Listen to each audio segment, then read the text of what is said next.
Hello everyone, स्वागत है आपका आपके इस चैनल अमित एलवी में।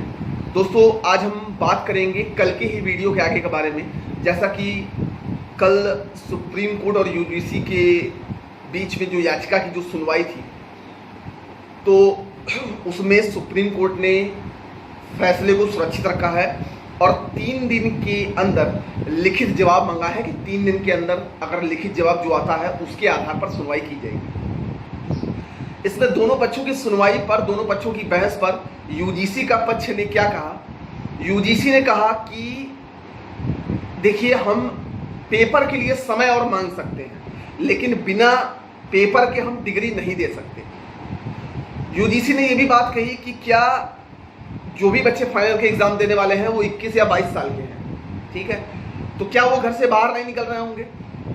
तो दूसरे पक्ष की सुनवाई में कहा गया कि घर से बाहर निकलना अपने काम के लिए या बच्चों को अपनी स्टडी के लिए, कोचिंग के लिए, क्योंकि कोचिंग तो सब बंद चल रही है, और एक सेंटर पर जाकर पेपर देना जहां पर भीड़ बहुत ज़्यादा होगी, जैसा कि हमारी पेंडेमिक सिचुएशन चल रही है, जहां पर दूर दूर रहने को कहा गया है, सारी सावधानी बरतने कहा गई है। इस बात को लेकर यूजीसी ने कहा कि हम बिना पेपर के डिग्री नहीं देंगे। तो दूसरे पक्ष की सुनवाई में यह भी कहा गया कि देखिए, जिस तरह फर्स्ट ईयर और सेकेंड ईयर को प्रमोट किया जा सकता है, तो क्या फाइनल ईयर वालों को प्रमोट नहीं किया जा सकता? सबसे पहली बात है। और फर्स्ट ईयर और सेकेंड ईयर को प्रमोट करने का आधार क्या है? मतलब आप ये सोच रहे हैं कि फर्स्ट ईयर और सेकेंड ईयर वालों को कोरोना हो सकता है और लास्ट ईयर वालों को कोरोना नहीं हो सकता, क्योंकि यहाँ पर बात है समता का अधिकार, समानता का अधिकार है। जैसा कि मैंने पिछले वीडियो में बताया था कि अनुच्छेद 17 और 21 का उल्लंघन भी है अगर फाइनल के एग्जाम के पेपर होते हैं। अब सुप्रीम कोर्ट ने अपना क्या रुख अपनाया? सुप्रीम कोर्ट डिसीजन क्यों नहीं कोई ले पा रहा है? क्योंकि देखिए, यूजीसी का जो मेन काम है वो काम है डिग्री देना, ठीक है, और वहां पर गाइडलाइन भी बनती है। लेकिन ऐसी सिचुएशन में जहां पर पेपर देने के लिए बराबर फोर्स डाला जा रहा है, बात यहां पर ये होती है कि दूसरे पक्ष की सुनवाई ने ये कहा कि जब हमारे पास कोविड-19 कोरोना वायरस के केसेस कम थे, तब आप पेपर को टालते रहे।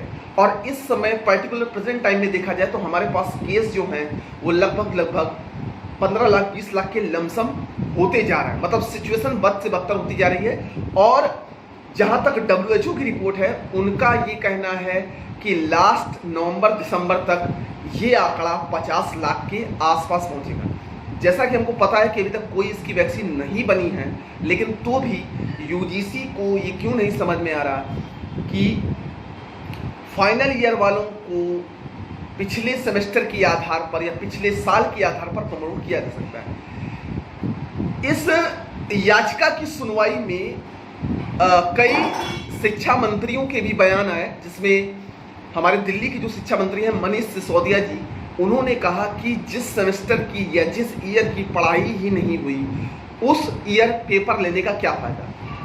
क्या कॉलेजेस या यूनिवर्सिटी गधे और घोड़ों में पहचान केवल 3 घंटे में कर सकते हैं? क्या उनको 3 साल तक पता नहीं चला? क्या उनको 1-2 साल तक पता नहीं चला कि उस बच्चे की परफॉर्मेंस कैसी है?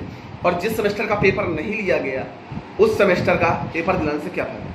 अब इस बात पर सरकार को एक कड़ा रुख अपनाना पड़ेगा और सुप्रीम कोर्ट को थोड़ा टाइट होना पड़ेगा। अब सुप्रीम कोर्ट क्यों इतना विवश है, क्यों डिसीजन नहीं ले पा रही है, इस बात को हर राज्य की सरकार को समझना चाहिए। जैसा कि देखिए, महाराष्ट्र और दिल्ली में केसेस की संख्या बहुत ज़्यादा है, तो वहाँ के जैसे महाराष्ट्र में बॉम्बे हाई कोर्ट ने साफ साफ मना कर दिया कि ऐसी सिचुएशन में पेपर लेना इम्पॉसिबल है, पेपर नहीं ले सकता। वहीं दिल्ली की शिक्षा मंत्री ने भी और दिल्ली कोर्ट ने भी ये साफ साफ मना कर दिया कि पेपर नहीं दिलाएंगे। रही बात एंट्रेंस की, तो एंट्रेंस एक आधार होता है बच्चे के टैलेंट को जानने के लिए, लेकिन डिग्री का कोई आधार नहीं होता है। एंट्रेंस किसी अच्छे कॉलेज में एडमिशन लेने के लिए वहाँ पर एक एंट्रेंस एक माध्यम है जहाँ से वो कॉलेज अच्छे बच्चों को चुनता है, तो वो पेपर तो जरूर दिलाना चाहिए।